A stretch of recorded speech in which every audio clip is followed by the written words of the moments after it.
In all great teachings, liberation is the epitome of mastership, of enlightenment. If a person said to be awakened, if they're not free, they're not awakened. So, now why do we fear it so much? Because it has no qualities. You see? For example, is joy a quality? Feel it out. Think out when a child is born, 1 or 2 years, they haven't got qualities yet.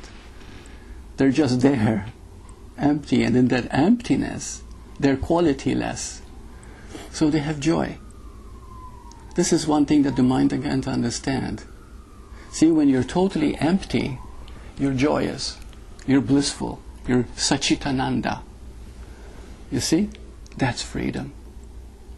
You're not judging, you're not concerned, you're free from worry, you're free from controlling anything. That is the gist of freedom. A lack of quality, and I'd like to go into it. As a matter of fact, I have a few emails that people have asked, and what I'm covering here will answer those questions. Now, how can we become free?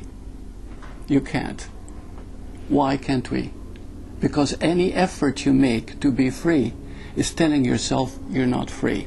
And on the other hand, too, any effort you make is your ego trying to get rid of your ego. So why is it so scary then? The freedom, the scariest thing there is, to the ego, of course. Okay? Because when you experience it, it's the greatest thing there is. It is scary because freedom means, listen to this, freedom means freedom from you. When you worry, who is it that worries? You. Self. Yeah, you. When you're angry, who is angry? Self. You. When you're resentful towards someone or something, who's resentful? You. When you don't sleep at night, basing it on whatever, whatever the reason is, and you're restless, it is you who's restless. No matter what happens, it is you that makes it happen. Now, freedom is freedom from you. And that's what is called true freedom. That's what is called self-realization. Capital S, self-realization. Okay? So that is the now, can we be free? Can you be free from you? You cannot attempt to do it because the very attempt is the ego trying to get rid of the ego, which is of course impossible. But there is a way. And Bhagavan Ramana Maharshi gave us, who am I? That is the most beautiful inquiry. Who am I? Now when you ask who am I, there is one thing you can be sure of. You won't have an answer. Oh, in the beginning you'll say, I am the body, I am my past, I am my name, I am Burt, I've done this and I've done that, and this is who I am. But essentially, all that comes and goes, comes and goes. And anything that's impermanent cannot be real, because what is real is lasting. We know that, right? So what is lasting about you right now? You see? And you'll find that what is lasting about you is something that cannot be named, cannot be defined, cannot be explained, and cannot be known by your mind. So, Nisargadatta and all the great masters said, work from the premise of, elimination, process of elimination. Find out what you are not. You see?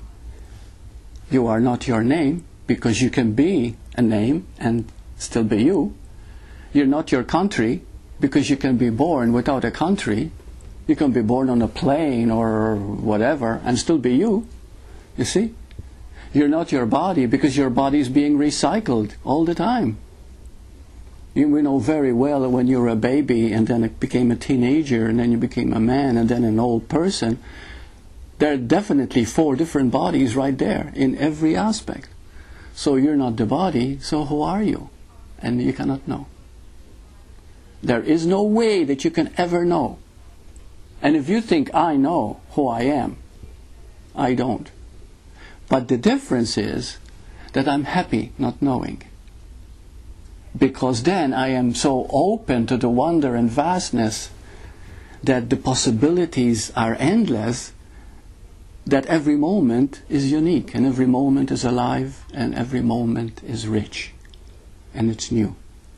But if you have an idea of who you think you are, then you're limited to that, and you cannot be free. So freedom is not a very difficult thing to do. Ask, who am I? You can do it right now. And you don't know. And if you say you know, like, oh, I read a book, I am spirit, big deal. What is spirit? You know, space, nothingness. You see?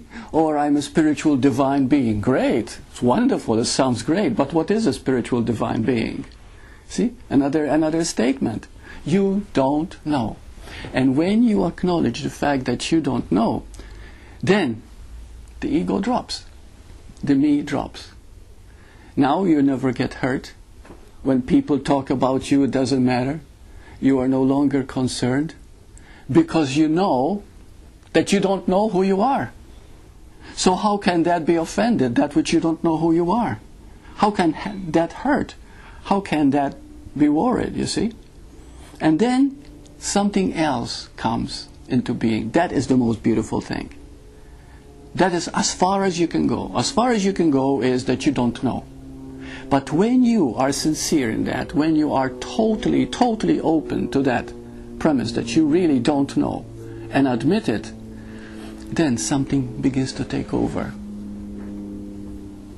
What that something is could be a moment of grace, could be a shift in perception, could be just a subtle feeling that I am not alone, that there is something, you know, but you cannot name it. It's something very beautiful, very divine. Just you feel that peace, you feel that joy. And this is one thing that most people miss. They become very dry. They read a lot of books, and it's valid to read books, especially of great masters. They do a lot of practice, maybe meditation, maybe prayer, but that does not awaken you by itself. What awakens you is dropping the self, is dropping the ego. And dropping the ego, and that's why Bhagavan Ramana Maharshi says, you don't need to do anything. Just inquire, who am I? And when you are sincere and dedicated to that, you'll find there is no one there, there is no me there. And yeah, it's a little shock in the beginning, it's a little frightening.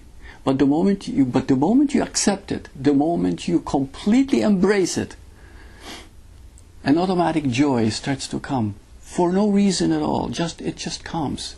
A feeling of lightness. Yeah. What does it mean to embrace it? To embrace it means to take it in, to accept it. There's no rejection. There's no fighting. That's the way it is, because that's the way it is. You see, that's what to mean to embrace. If I know that I can never know who I am, because there's no way that the mind can understand, and I accept it fully because there's no way I can know. It comes to you. You just realize that. You see? You can never know who you are. That is embracement. And